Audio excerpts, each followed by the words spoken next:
Hey, yo, foreigner, you crazy for this Okay. Yeah, that thing I'm jab riding when I'm left hooking. Fiends say they love me cause they know I keep that sack moving. Sad to say, but this the life that I have grew in. I had to hustle, skipping class, man, I was true in.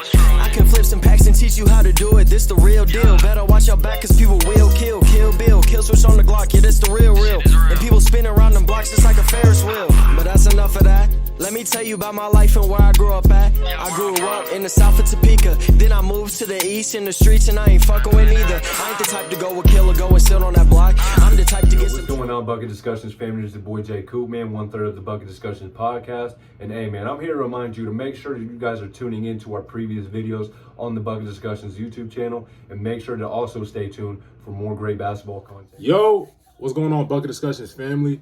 Coming at you guys with another reaction video. Today we got Swamp Stories. You guys are familiar with him. And if it's not through me, you've seen his videos on YouTube. We reacted to a few of his videos already, man. And you guys responded very well to that, man. The last video I reacted to was, I believe, the J Prince one. It went crazy, man. But today we got Mexico's biggest problem. Jalisco's new generation. And I feel like I said that wrong, man. But it is what it is. But without further ado, man, let's hop straight into this video. Let's see what he's talking about. He got a little disclaimer right here. If you want to read it, go ahead and pause the video. But he's basically saying, like, the stuff he's going to talk about in this video is, it's very shocking, man. I heard a few stories about what they got going on in Mexico. I heard some crazy stuff, man. So I'm pretty sure that's what he's touching on.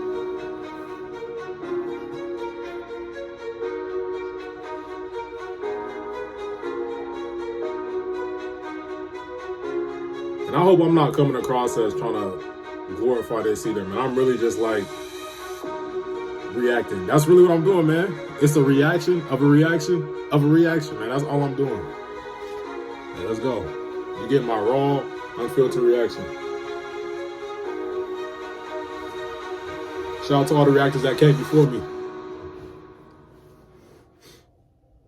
Welcome to a new series. This will be a completely different format of video. Here we'll be diving into the history of mafias and cartels. So y'all know this is what we're drinking on, man, right here. And awareness. In this series, you will learn the roots of the problems, not just what transpired. You will learn about. And that's why I mess with Swamp Stories, man. He doesn't just touch on the current day problems. This man goes all the way back in the old days, man, and talks about like the whole process of how everything unfolded, man, in different cities, different countries, whatever the case may be, man. Shout out to you. What circumstances led to the formation of these underground operations? From 1800s Chinatown, 1900s Ohio, into current-day Mexico. These stories can no longer go untold. So join me as I explore a world that was never taught in schools. This is the new and improved Swamp Stories. So with all that being said, let's dive right in. It's 2023, my boy Swamp Story's going crazy. I love to see it.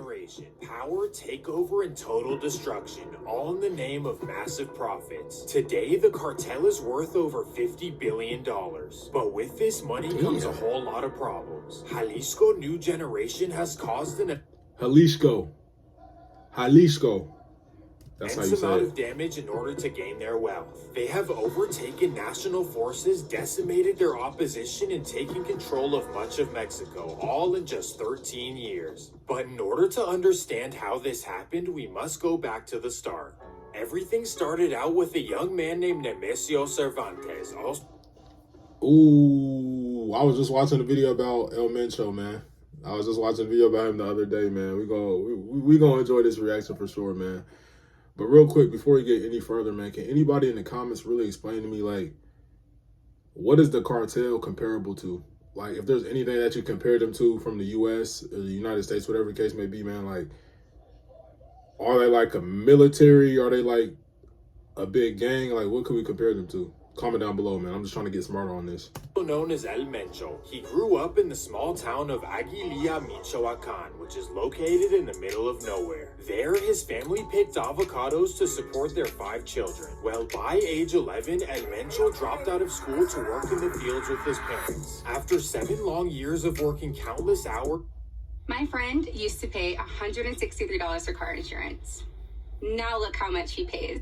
hours and barely getting by, and Mencho decided to take the risk of a lifetime. At 18 years old, he traveled all the way from southern Mexico to the San Francisco Bay Area. There, he did what he could to survive and quickly found his next path. While roaming around the Tenderloin and Mission District neighborhoods, Nemesio discovered a chance to get rich. He noticed a market that he could take advantage of, especially given his connections back home. So El Mencho began traveling back and forth from his hometown to San Francisco, bringing over loads of you-know-what. After a few months, he and his brother-in-law Abigail Valencia set up shop in the nearby suburb of Redwood City. They purchased a suburban home in order to stay low-key, and from there they distributed to the whole Northern California. However, this journey did not come without bumps in the road. In just a year and a half, El Mencho was arrested 5 times in San Francisco, but for whatever reason, the district attorney let him go each time. The first investigations. After seeing so many arrests and no consequences, the DEA opened an investigation. They began tracking down El Mencho until they caught him in the act. However, due to California law, El Mencho could not be sentenced. Instead, he would be extradited back home. Upon his return to Mexico, El Mencho decided to join the federal police. Now, you may be thinking that this is against the code of the streets. What? However, in Mexico, they play by a whole different set of rules. Down there, it's very common for police officers to be criminals and vice versa. In fact, some Hey, that ain't much different than the United States. Let's keep it a buck. people join the police force as a way to get connected to the cartels. And for El Mencho, this is exactly what he did. While patrolling the Jalisco region, he got connected to the Milenio Cartel. This is a smaller cartel that was formed by avocado farmers in the Michoacan region. Because of this similarity, El Mencho had serious trust for the leadership. Milenio was led by Oscar Valencia, also known as El Lobo, and early on, rumors say that he took a great liking to El Mencho. So Mencho saw the opportunity and was willing to do anything to climb the ranks. So he opted to begin at the lowest rank. This meant handling any task they may need. And by task, I hope you know what I mean. So let me set the context. At this time, Milenio was in a serious rivalry with Los Zetas. This was a dangerous... Hey, I know we sent a disclaimer at the beginning, man, but it's gonna be some crazy stories that come up here, man. So just prepare yourselves. Group located in northern and eastern Mexico. They were led by former army lieutenants who put profit and control over anything else. So this is what El Mencho was up against. A task that most would not make it out of. However, this guy was something that Mexico had never seen before. He gained a wild reputation early on by being the most cold-blooded in the whole cartel. Because of this, Milenio designated him to lead the state of Colima. This is a smaller region of Mexico located right below Jalisco and west of Michoacan. Along with his designation, he was allowed to choose the name of his section. So he decided to call them Los Matazetas, meaning of Los Zetas in Spanish. That's how dedicated he was to the cause. And after years of running Colima, You telling me he was Kobe in the fourth? El Mencho seeked a larger role within Milenio. Everyone liked him, and most importantly, everyone followed his word. He was the perfect fit to run Milenio, so he patiently waited his turn. October 28th, 2009. After a major raid, Milenio leader Oscar Valencia was arrested and sent away for life. So finally, after all this time, it was Mencho's chance to run Milenio, right? Nope. Instead, Oscar's brother, nicknamed El Tigre, was given the role. This was controversial because many within the cartel wanted El Mencho to become the leader. Of course, El Mencho was angry about the decision, and he decided to complain to the leadership. This would not end well for him. In the world of cartels, complaining to those above you is one of the worst decisions you can make. So the incarcerated leader Oscar Valencia decided to send a big message. He would allegedly send a member named Tecato to take out 3 of El Mencho's favorite associates. El Mencho felt disrespected, but before acting out, he would make Milenio an offer. You hand over Tecato to me, and I'll leave the situation alone. Milenio would not agree, and they would actually make the situation worse. They accused El Mencho of being the informant that got Oscar arrested. Essentially, they believed that Mencho set him up so that he could be the next leader. Whoa, in the world of cartels, accusing somebody of ratting is the worst thing you can call them. All of this led El Mencho to make a huge decision. So he called a meeting with everyone who he believed was loyal to him, not Milenio. This included his two favorite guys, Eric Valencia and Martin Ortega. He explained the situation and asked everyone if they would join him and leave Milenio. Everyone agreed, so Los Matazetas broke apart from Milenio. This is despite being outnumbered, having less funds, and claiming far less territory. But either way, El Mencho was ready for the challenge. He despised his former bosses, and they certainly despised him as well. This was the revenge of the underdogs, and here's how it played out. 2009 and 2010 were wild years in southwest Mexico. El Mencho, Eric, and Martin made it their mission to take down Milenio. From Colima, they quickly made it up to Jalisco, taking over one town at a time. Milenio took El Mencho as a joke and had no idea what was coming. And by 2011, he had taken over most of Jalisco. So as a result, he changed the name to Jalisco New Generation, also known as CJNG. This all but certified that they were the new kings of Jalisco. Well, after battling Milenio, El Mencho never forgot about his old rivals. So let's take a trip to the Gulf Coast of Mexico. Historically, the Gulf Coast was territory of Los Zetas, and one of their strongholds was the state of Veracruz. Well, for whatever reason, El Mencho sent his guys on a horrible mission, something that I cannot fathom.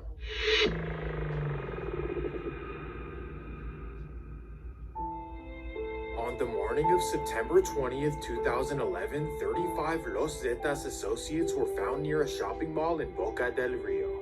This incident caught national and global attention due to its severity, and it certainly gave CJNG a horrible reputation to start with. It was later discovered that only 6 of the 35 were Los Zetas members. Either way, CJNG would release a public statement stating that they are the new proprietors of Veracruz. Of course, this prompted the Mexican government to step in and launch Operation Save Veracruz. They sent the Mexican military and federal police to patrol the streets 24/7. Sadly, this would do nothing to stop the chaos. It would just move it to another region. At this time, El Mencho had taken over the northern city of Culiacan, November 23rd, 2011. 4 a.m. Local police get a call about burning vehicles in a parking lot, so the fire department comes and puts them out. There, 26 CJNG members are found. You guys know how it is when you buy a new Mac. It's super fast at first, and then pretty soon after it starts to slow down. Although it's unofficial, researchers believe that Los Zetas carried this out. Unfortunately, these events would continue at an alarming rate, worse than Mexico had ever seen before. And things only got worse when CJNG joined together with the Sinaloa Cartel. Well, by the start of 2012, it's estimated that Sinaloa and CJNG claimed over 500 lives. And this prompted Mexican authorities to name El Mencho as their #1 most wanted man. Once he saw the headline, Mencho decided to head to the small town of Tonaya to hide out.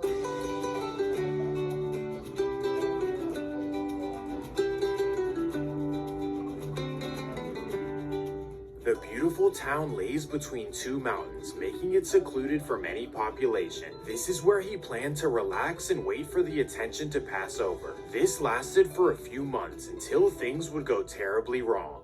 August 15th, 2012. Mexican police receive an anonymous call saying that the wanted man is living in town. So instantly they send forces to the small town. After locating his hideout, police surround him and his 12 bodyguards. And here El Mencho makes a wild decision. He orders his guards to start blasting off as he runs to his car. 6 of his guards would not make it, and El Mencho was found on a nearby interstate. El Mencho was finally in custody. So this he's was a wild the end, boy, man. right? He's a wild boy. Somehow, within 24 hours of capture, El Mencho had escaped and was nowhere to be found. After escaping, Mencho was driven to the city of Guadalajara, where CJNG had their largest presence. Once they learned the news, Mexican authorities were furious and decided to track him down. So the president sent thousands of officers to the city of Guadalajara. However, once they arrived, every single highway was blocked off by burning cars. CJNG made Guadalajara completely inaccessible. No one could leave or enter the city, all to keep their leader from getting arrested. And at this point, the police made the smart decision to back off. What y'all think about that, man? That's some real, like, That's some crazy ish, man. At this moment, I'm trying to wrap my the head around it. Jalisco new generation was far more powerful than they are. On the other hand, the United States DEA was tracking down El Mencho the entire time. Unfortunately, there was nothing they... Why the U.S. trying to always get involved in everybody else's stuff, man? But do y'all think there's anybody in the U.S. as far as like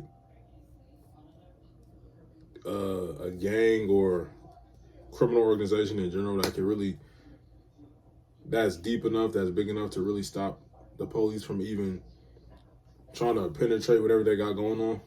I don't think so, man. However, they did discover that his wife and son were hiding out in the small city of Gulfport, Mississippi. They searched the home in hopes of finding him, but he was nowhere to be found. Instead, he was living comfortably in Guadalajara while calling shots and trying to take over the entire country of Mexico. So let me break things down once again. At this time, CJNG was cool with Sinaloa and rivaled Los Zetas and Milenio. Sinaloa. But in 2012, they wanted to expand their Hey, shout out Swamp Stories for these pronunciations, man. He going crazy. of rivals.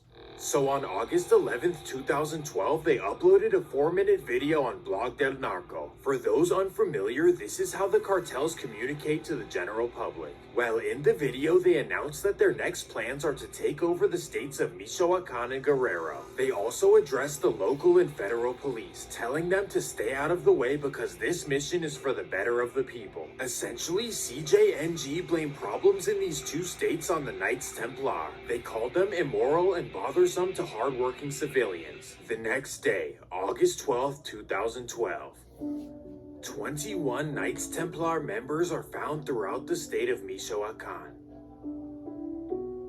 This took the Knights leader Servando Martinez by surprise, as he had never had any problems with CJNG. This rivalry went back and forth, resulting in one of the biggest conflicts in Mexican history. The worst part is that this all started for absolutely no reason. Some say that the reason for these takeovers is financial gain. The idea is that lowering competition will increase their market share. And sadly, in this case, profit was put over humanity. When is enough money enough to just sit down and relax? Well, this wasn't in El Mencho's plans. By 2015, it's estimated that he reached a net worth of $15 billion. This would make him richer than Charles Schwab, Mickey Arison, and Robert Kraft. Because of this immense wealth, I'm not gonna lie to you, bro. I did not know he was touching bread like that, bro. 15 bill? CJNG has been able to pay off authorities since the very start. So you may wonder why so many officers cave in, but once you see how much they make, you may empathize. The starting salary for a federal police officer in Mexico is 9,260 pesos a year. That is equivalent to 474 US dollars. Then the highest level of earnings is capped out at 32,000 pesos a year. This is only 1,600 US dollars. So this means that shit, that ain't even worth being a police officer for.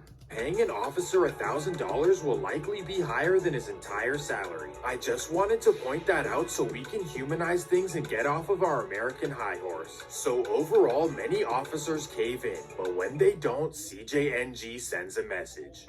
In April of 2015, the federal government once again made an attempt to capture El Mencho. April 7th, 2015, Jalisco, Mexico. 3 trucks full of 15 officers drive to the mountain where El Mencho resides. When they arrive in town, they notice that the only road is blocked off by 2 buses. So they scratch their heads and wonder how CJNG knew that they were coming. They could sense that this was a bad sign, so they quickly decided to turn around. Yeah, go ahead and whip that around. CJNG members come out from behind the buses. It's not funny. It's not funny, but like, damn. Police to stay off his case, or else things like this would occur. He knew from Bro, inside. I know we sit here, we think we got some tough guys in the U.S., bro, but they just do it differently in other countries, bro. Like, bro, tell me who's shooting at the police for real? I know we had some shootouts. People have shootouts, but like, who's really telling the police like, hey, bro, stay off my case, or it's not gonna end up well for you? Who's telling the police that? And nobody in the U.S. gonna stop it. They were coming. That's why he was prepared. Mexico now understood that sneaking up on him would be impossible. So instead, they sent an all-out blitz. April 30th, 2015. 10 a.m. Mexico's president takes to Twitter to let the public know that tonight, CJNG will be officially dismantled. At 12 a.m., 10,000 officers are sent to Jalisco at once. When they arrive, every single road is blocked. Literally every single connection to Jalisco is blocked off. 6:30 a.m. The government is overly frustrated, so they come up with another plan. They decide to send a helicopter into Jalisco. However, El Mencho knew that it was coming. So as the helicopter is descending into town, CJNG goes full GTA. I told them, hey mom, I spent 8 years on this degree, but I hate it. Hey, bro, no, bro. He did not shoot no RPG at the point. And bro, I'm sorry to laugh because this is real people being affected, bro. This is real life. So my apologies, man. But like I said, I'm just reacting, bro, in the moment. Like, bro. Right after the incident, President Nieto sent out a tweet of condolences and thanked all the courageous officers. Sadly, El Mencho was not captured. They really getting down like that in Mexico, though? How untouchable they really are. However, some good did come out of this. For the first time ever, the community decided to stand against them. This was all too much. All of this destruction for greedy profits and control. So on May 9th, over 1,000 residents marched across Guadalajara. The number of supporters was definitely higher, but many people were scared to show out against the cartel. I'm not gonna bullshit you, bro. I'm not hey, I'm not marching against them dudes, man. I'm sorry, man. That gotta be spooky, man. Living in Mexico and dealing with that, man, that gotta be spooky as hell for real. Well, these demonstrations could not stop the billion-dollar train known as Jalisco New Generation. At this point, no one could stop them. Except for themselves. In March of 2017, the co-founder Eric Salazar departed from the cartel. This was a shocking move, especially given his powerful position, second in command to El Mencho. Well, after splitting, he started his own cartel, known as Nueva Plaza. This did not make El Mencho happy, so the former friends turned into bitter enemies. This rivalry has been wild from the start, however, we should cover it in a separate episode, so please let me know if you want to see that. To conclude this episode, let me briefly recap the last 5 years of Jalisco New Generation. Since 2017, their ascent has been exponential, taking over regions that no one thought they ever could. This is a 2020 map. The areas in red are completely controlled by CJNG, and the areas in pink have some level of CJNG control. During this time, almost every cartel in Mexico has lost leaders over and over again, but for some odd reason, El Mencho has never been touched.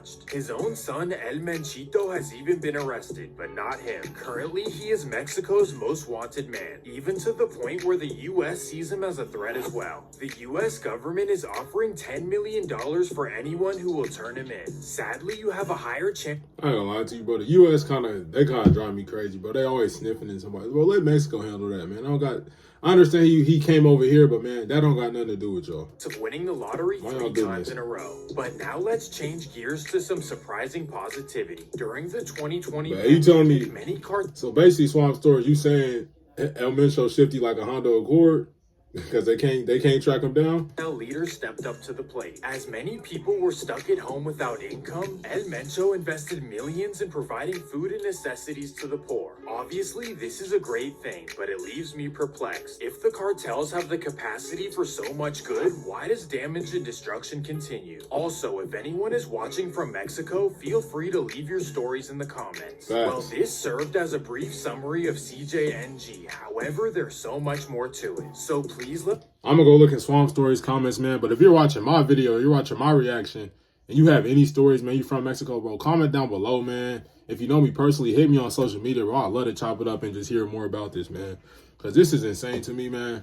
As you've seen throughout the video, I was really just like taking it all in, like, damn, this is really real. So, man, comment down below. I hope you guys enjoyed this reaction. I'm gonna catch you guys on the next one.